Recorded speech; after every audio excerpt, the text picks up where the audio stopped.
सूबे के मुख्यमंत्री योगी आदित्यनाथ ने अलीगढ़ के कासिमपुर में 660 मेगावाट की यूनिट का लोकार्पण किया। इससे पहले सीएम ने यूनिट की डिजाइन देखी और उसके बाद उन्होंने एक जनसभा को संबोधित किया। योगी आदित्यनाथ ने कहा कि कोरोना काल में हमने सेवा की, तब कोई नहीं आया। 22 महीने हो गए, क्लास अटेंड हमने की, अब यह अंतिम 1 महीने में आकर क्लास टॉप करना चाहते हैं। ये कैसे संभव है? लेकिन यह लोग यही कहना चाह रहे हैं, अगर कांग्रेस सपा व बसपा होती तो यह लेकर भाग जाते। अफगानिस्तान में भी ऐसा ही हुआ है। उन्होंने कहा कि भाजपा ने जो कहा वो करके दिखाया। 1 करोड़ छात्रों को टैबलेट व स्मार्टफोन दिए जा रहे हैं। स्मार्टफोन से पढ़ाई भी कराएंगे, इसका खर्च भी उठाएंगे। पिछली सरकारें ये पैसा खा जाती थी, लेकिन अब सरकार ऐसा नहीं करेगी। अब सरकार दीवारों से पैसा निकाल रही है और जनता की सेवा कर रही है। फर्क साफ है, जो कहा था वो करके दिखाया।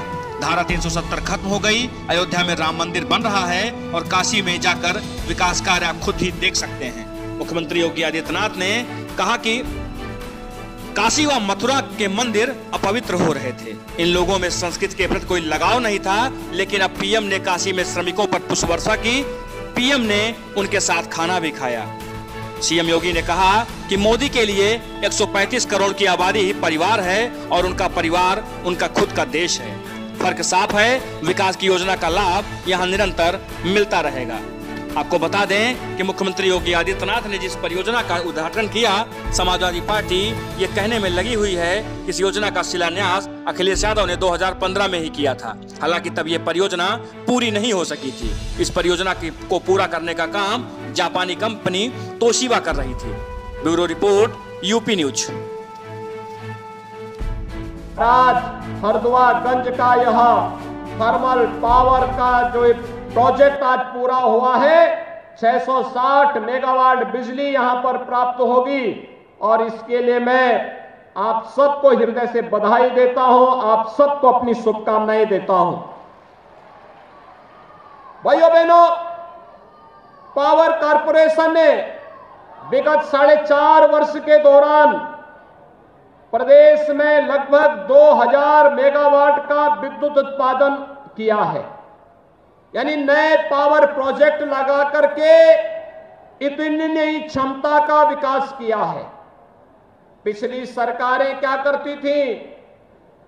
बहुत महंगे दाम पर पावर परचेज एग्रीमेंट करती थी और उसके नाम पर उसका बोझा प्रदेश की जनता पर डालती थी, जिससे बिजली भी नहीं मिलती थी, लेकिन बड़े बड़े बिजली के बिल आ जाते थे। गरीब तबाह होता था, परेशान होता था।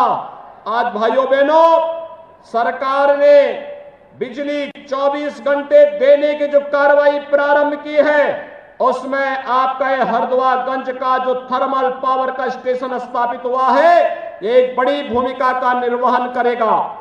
प्रदेश के अलग अलग जनपदों में जो सब स्टेशन स्थापित हुए हैं, यह भी सब स्टेशन वहां पर विद्युत की निर्बाध आपूर्ति में मदद करेगी और बहुत अच्छा कार्य विगत 4.5 पौने 5 वर्ष के अंदर पावर कारपोरेशन ने किया। 1,21,000 गांवों में बिजली का इंफ्रास्ट्रक्चर दिया, बिजली की लाइन पहुंचाई और 1 करोड़ 28 लाख लोगों को फ्री में बिजली देने का कार्य भी, इतने परिवारों को देने का कार्य किया है, वह पावर कारपोरेशन ने किया है। और भाइयों बहनों, इसलिए जिससे आपके जीवन में परिवर्तन लाया जा सके। मैं जानता हूं, जब यहां पर हम इस पावर प्रोजेक्ट का स्वयं उपस्थित होकर के लोकार्पण कर रहे हैं, कुछ लोगों को लखनऊ में सपने आ रहे होंगे और उनके सपने में भगवान कृष्ण आ रहे होंगे और कह रहे होंगे कि अरे अपनी नाकामयाबियों पर अब तो रो जाओ, जो कार्य तुम नहीं कर पाए वह बीजेपी की सरकार ने कर दिया है। भगवान कृष्ण आज उनको कोस रहे होंगे और इसलिए कोस रहे होंगे क्योंकि भगवान कृष्ण ने उनको यह भी जरूर कहा होगा कि जब तुम्हें सत्ता मिली थी तब मथुरा, वृंदावन, बरसाना, गोकुल, बलदेव के लिए कुछ नहीं कर पाए, लेकिन वहां पर कंस को पैदा करके जवाहर बाग की घटना जरूर करवा दिए थे। यानी ये हरकतें थी पिछली सरकार की। वहां पर कृष्ण से मतलब नहीं, उनको भगवान कृष्ण से मतलब नहीं था। वे तो कंस के उपासक थे और कंस को ही पैदा भी करते थे। और तब वही कंस जब पैदा होते थे तो जवाहर बाग की घटना भी घटित होती थी, जिसमें एसपी सीटी मुकुल द्विवेदी भी शहीद हुए थे। भाइयों बहनों, आज मैं आप सबसे कहने के लिए आया हूं, 2012 से 17 के बीच पहला दंगा कहीं हुआ था, उसी मथुरा की धरती में कोसी कला से प्रारंभ हुआ था। जवाहर बाग की घटना उसी मथुरा जिले में हुई थी। मुजफ्फरनगर का दंगा कौन भूला होगा? अलीगढ़ में विवाद कौन भूले हैं?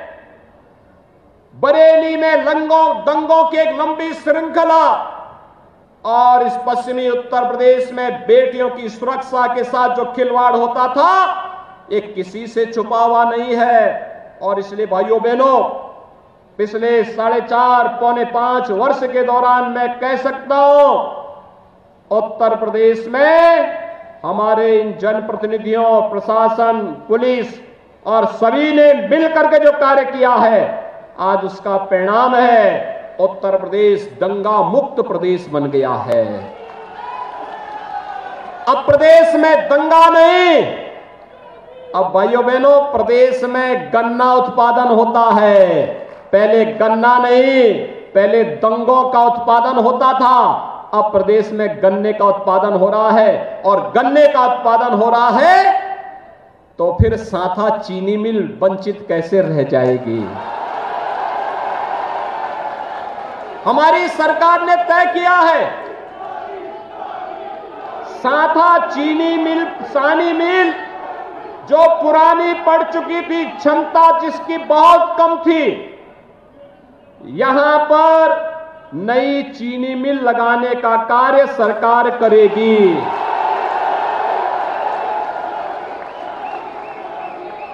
भाइयों बहनों, पिछले पौने 5 वर्ष के दौरान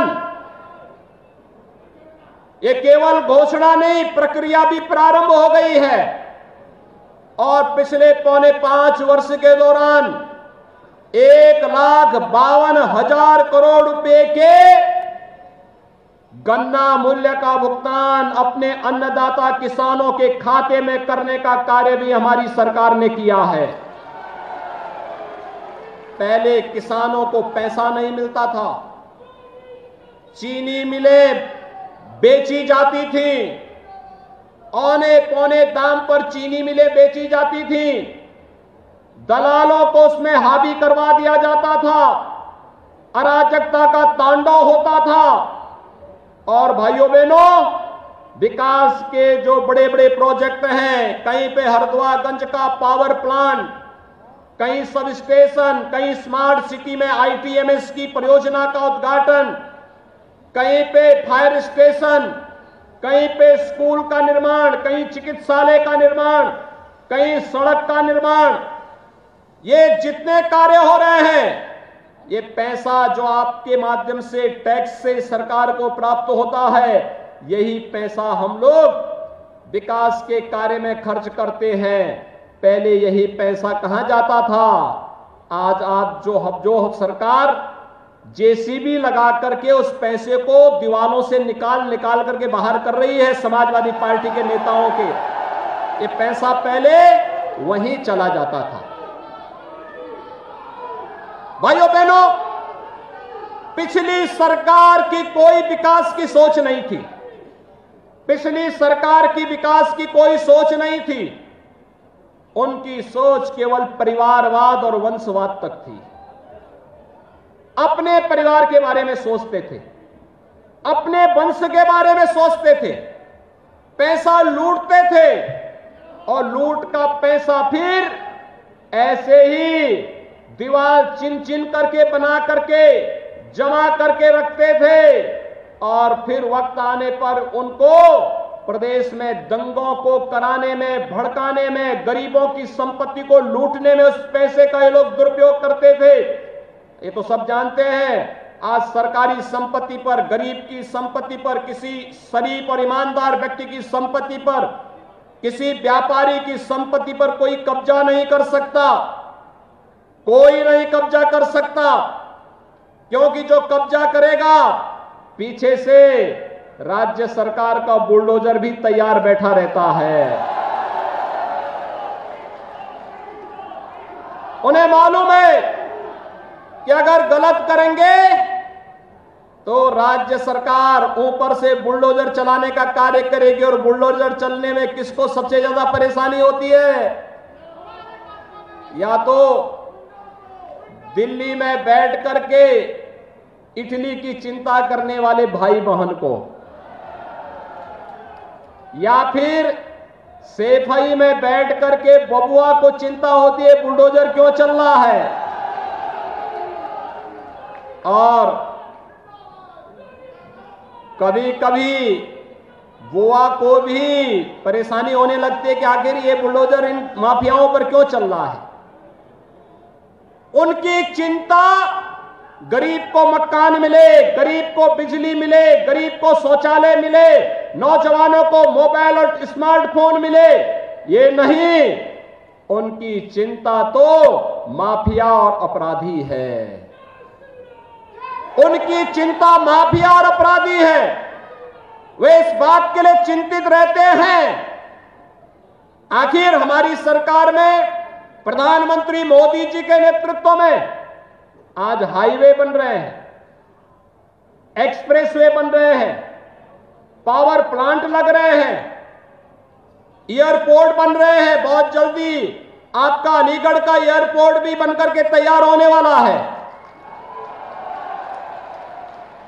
अलीगढ़ में विश्वविद्यालय राजा महेंद्र प्रताप सिंह जी के नाम पर पहले यह स्थापित किया जा चुका है, शिलान्यास हो गया है, कुलपति की नियुक्ति भी हो गई है। नए सत्र में विश्वविद्यालय कार्य भी करना प्रारंभ कर देगा।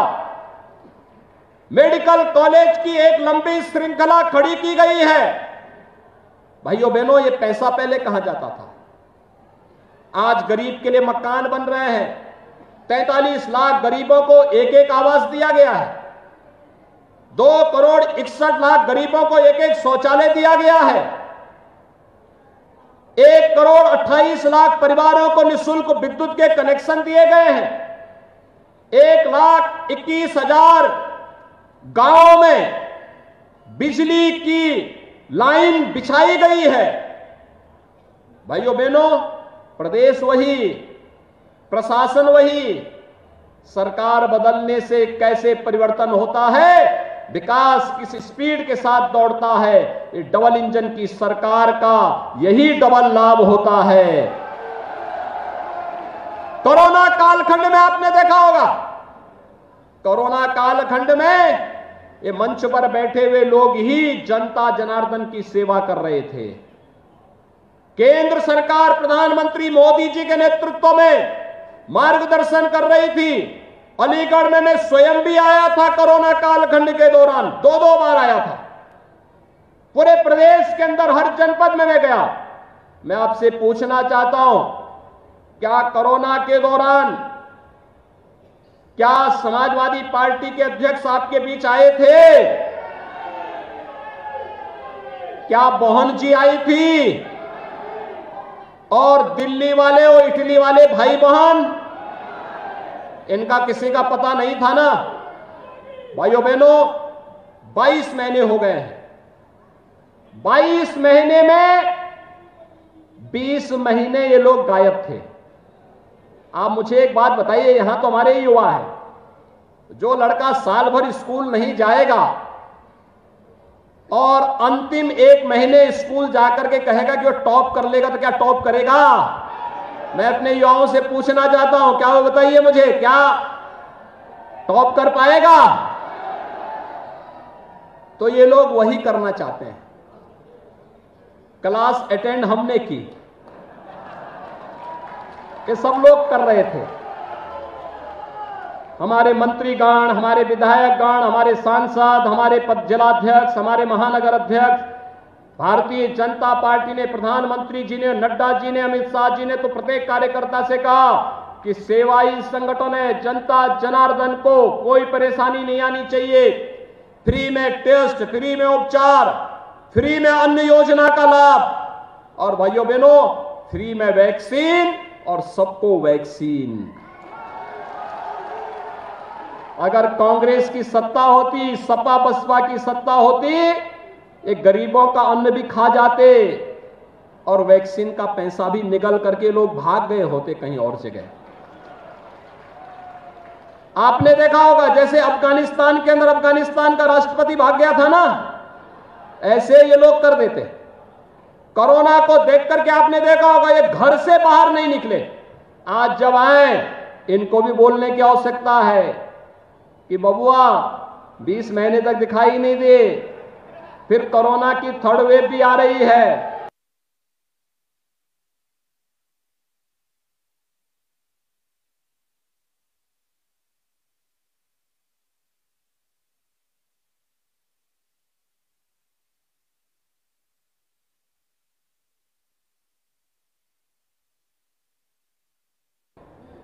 भारतीय जनता पार्टी ने जो कहा सो करके दिखाया ना, आप सहमत है ना? 5 साल पहले हमने कहा था युवाओं को टैबलेट भी देंगे और स्मार्टफोन देंगे। वितरण शुरू हो गया। 1 करोड़ युवाओं को हम प्रदेश के अंदर दे रहे हैं।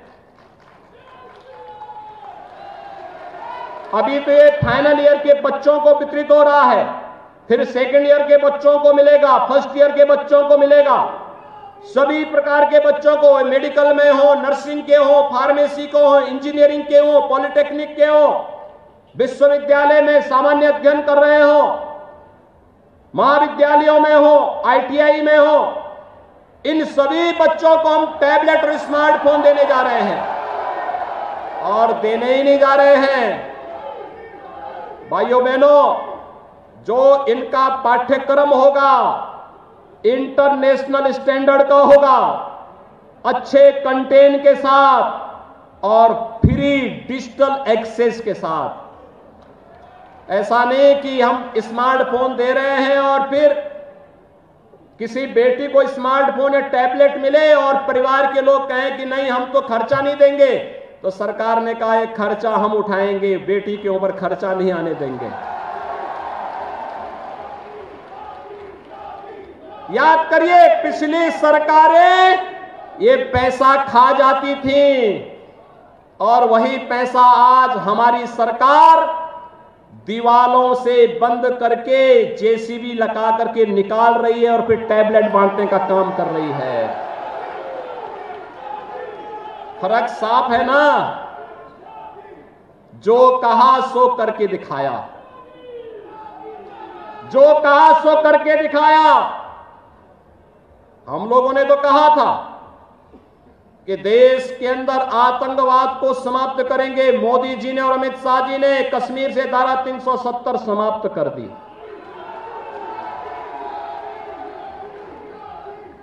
हम लोगों ने कहा अयोध्या में भगवान राम के भव्य मंदिर का निर्माण संवैधानिक दायरे में रह करके करेंगे। हमने तो कह दिया ना, जो कहा सो करके दिखा दिया। अयोध्या में राम मंदिर का निर्माण कार्य प्रारंभ हो गया ना, संवैधानिक दायरे में रह करके इस कार्य को आगे बढ़ा दिया। काशी विश्वनाथ धाम का भव्य निर्माण हो गया है। और आपने देखा होगा प्रधानमंत्री जी ने काशी विश्वनाथ धाम में गए, भगवान शिव का अभिषेक किए और निर्माण कार्य करने वाले श्रमिकों के ऊपर पुष्प वर्षा किए। भाइयों बहनों, ये लड़ाई रचनात्मकता और विध्वंसात्मकता में है। राष्ट्र निर्माण और राष्ट्र तोड़क तत्वों के बीच में पहले से चल रही है।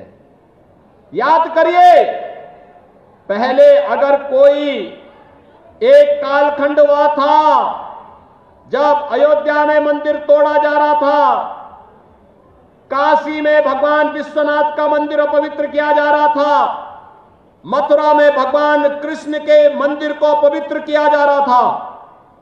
और उस कालखंड में अगर किसी श्रमिक ने अपना ये हुनर दिखाया तो उसके हाथ काट दिए जाते थे। याद करिए, जब संस्कृति के प्रति, मातृभूमि के प्रति कोई लगाव नहीं होता तो यही होता है। लेकिन दूसरी ओर आज आपने देखा होगा, प्रधानमंत्री मोदी जी ने काशी विश्वनाथ धाम का भव्य निर्माण करने वाले श्रमिकों को न केवल पुष्प वर्षा से सम्मान किया, बल्कि उनके साथ बैठ करके सहभोज भी प्रधानमंत्री मोदी जी ने करके उन्हें सम्मानित किया। यह है नया भारत।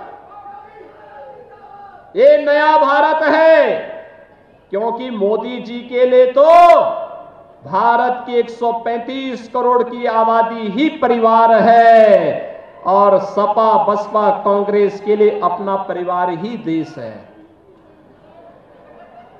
यानी उनकी सोच अपने परिवार के बाहर नहीं, और मोदी जी की दृष्टि देश के 135 करोड़ लोगों के हितों के लिए है।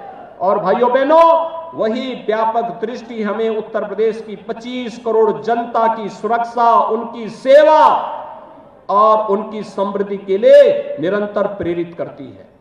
और आज यही कहने के लिए हम आए हैं, जो ये विकास की योजनाएं आज यहां पर संपन्न हो रही हैं, भाइयों बहनों, ये विकास आपके लिए फलदायी हो, मंगलदायी हो, और इन विकास की योजनाओं का लाभ आपको निरंतर प्राप्त होता रहे, इसके लिए भारतीय जनता पार्टी की सरकार ने पूरी ईमानदारी के साथ आपके बीच रह करके कार्य किया है।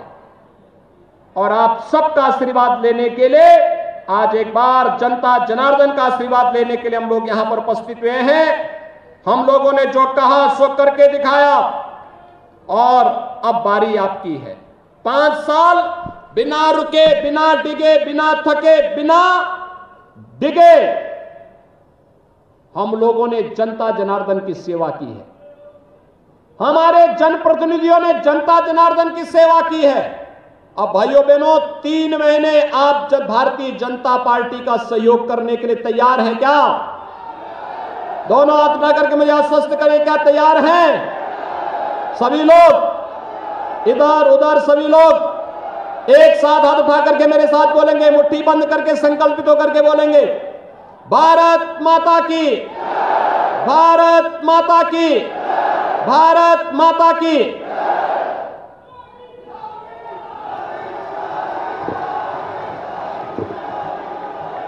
बहुत बहुत धन्यवाद माननीय आपके